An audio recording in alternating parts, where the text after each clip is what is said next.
नमस्कार। प्रदीप एकेडमी की दो अनमोल छात्राएं हमारे सामने खड़ी हुई हैं। श्रद्धांजलि, जिनका सिलेक्शन हुआ था बैंक में, फिर उसके बाद उनकी छोटी सिस्टर, इनका भी सिलेक्शन हुआ। तो आज हम लोग इन्हीं के जुबानी सुनेंगे कि बैंक की तैयारी के लिए क्या प्रेरणा स्रोत है और कैसे है। हमारे साथ हैं प्रदीप सर। प्रदीप सर इनको बधाई देंगे। प्रदीप सर। बधाई है दोनों लोगों को, और दोनों का सिलेक्शन होने से एकेडमी की तरफ से कंग्रेचुलेशन। जैसा कि सर ने अभी बताया कि मेरा सिलेक्शन आरआरबी पीओ में हुआ है। आर्यवर्त बैंक मुझे अलॉट हुई है और यहीं से, इसी एकेडमी से, प्रदीप एकेडमी से मेरी दी का भी सिलेक्शन 1 साल पहले हुआ था। और मुझे बैंक की तैयारी करने की प्रेरणा अपनी दीदी से ही मिली, क्योंकि वो प्रदीप एकेडमी में बैंक की कोचिंग कर रही थी और उनको पढ़ाई करते टाइम जब मैं देखती थी तो मुझे लगता था कि हाँ, अगर मैं भी इसकी प्रिपरेशन करूँगी तो मैं भी कर सकती हूँ।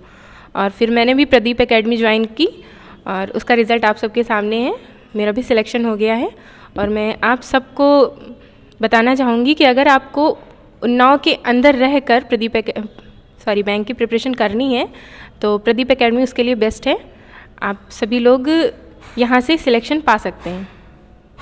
बहुत लोग ये चाहते हैं कि बैंक में बड़ा टाइम लग जाता है सिलेक्शन के लिए। थोड़ा आप बताइए कि कितना पेशेंस रखना पड़ता है बैंक में तैयारी करने के लिए। हाँ, पेशेंस तो मोस्ट इम्पॉर्टेंट है, क्योंकि ज़रूरी नहीं है कि हमारा सिलेक्शन फर्स्ट टाइम में ही हो जाए और कंपटीशन काफ़ी बढ़ चुका है। तो अगर हम रेगुलरली मेहनत कर रहे हैं, पढ़ाई कर रहे हैं, अच्छे से सब कुछ कर रहे हैं, एसटी दे रहे हैं, तो हमारा सिलेक्शन होगा। अगर एक बार में नहीं होता है, 2 बार में नहीं होता है, लेकिन होगा। श्रद्धांजलि से जानेंगे। श्रद्धांजलि, कैसा लग रहा है कि बैंक में आज दोनों बहनें सेलेक्ट हो गई हैं? ठीक है, आसपास सोसाइटी वाले, स्कूल वाले, कॉलेज वाले सब लोग कह रहे हैं कि आप लोग बहुत मेहनत किए हैं, लेकिन उस मेहनत के पीछे क्या राज है, बताइए। मेरा नाम श्रद्धांजलि तिवारी है और मैं भी ये प्रदीप एकेडमी से पढ़ी हूँ। 1 साल पहले मेरा सिलेक्शन हुआ है, आज मेरी बहन का भी सिलेक्शन हो गया और मैं बहुत ज़्यादा खुश हूँ। मेरी मम्मी भी बहुत ज़्यादा खुश हैं, क्योंकि हम दोनों ही ऑफिसर सेलेक्ट हुए हैं और आसपास भी बस यही है कि हाँ, 2 ही बच्चे इनके और दोनों ही बैंक में सिलेक्ट हो गए। बैंक में बहुत ही अच्छी फीलिंग है कि हम दोनों ही अपने पैरों पे खड़े हो गए हैं। और मेरी मम्मी के लिए सबसे गर्व की बात है कि उनकी इतना संघर्ष, उनका इतना स्ट्रगल आज से ख़त्म हो गया। और हम दोनों ही प्रदीप एकेडमी से ही पढ़े हुए हैं और प्रदीप एकेडमी से हर साल बहुत सारे सिलेक्शन होते हैं।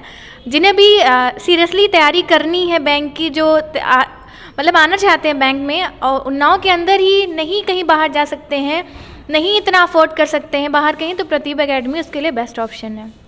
धन्यवाद। ठीक, प्रदीप सर, आपके लिए तो नया साल बहुत सारे रिजल्ट लेके आए। आपके 2 बच्चे लेखपाल में हुए, बैंक में सेलेक्ट हुए। आगे की क्या रणनीति है और बच्चों के बारे में क्या मैसेज बताना चाहते हैं कि उन्नाव में कितने बच्चे आपको मिले और कितना सिलेक्शन दे देंगे? ये तो मैं सिलेक्शन के लिए बात करें तो बैंक की ही बात करें तो अभी तो 1 जनवरी को रिजल्ट आया है, जिसमें हमारे 4 बच्चे सेलेक्ट हुए हैं।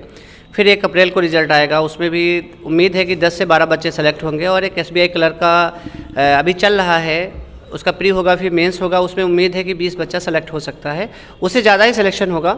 कैसा बच्चा आपको चाहिए तो आप उसको सिलेक्शन दिला सकते हैं? पढ़ने वाला बच्चा हो, जो चाहता हो कि हमें सिलेक्शन मिले, वो मेरे एकेडमी आएगा तो वो निराश नहीं होगा, उसका 100% सिलेक्शन होगा। कितना समय लगना चाहिए बच्चों को सिलेक्शन के लिए? बहुत ज़्यादा बैंक की तैयारी के लिए 9 महीने से 10 महीने तो बहुत हो गए, तो 1 साल 1.5 साल में सिलेक्शन पा ही जाएगा वो। ठीक है, धन्यवाद। ठीक है, थैंक यू।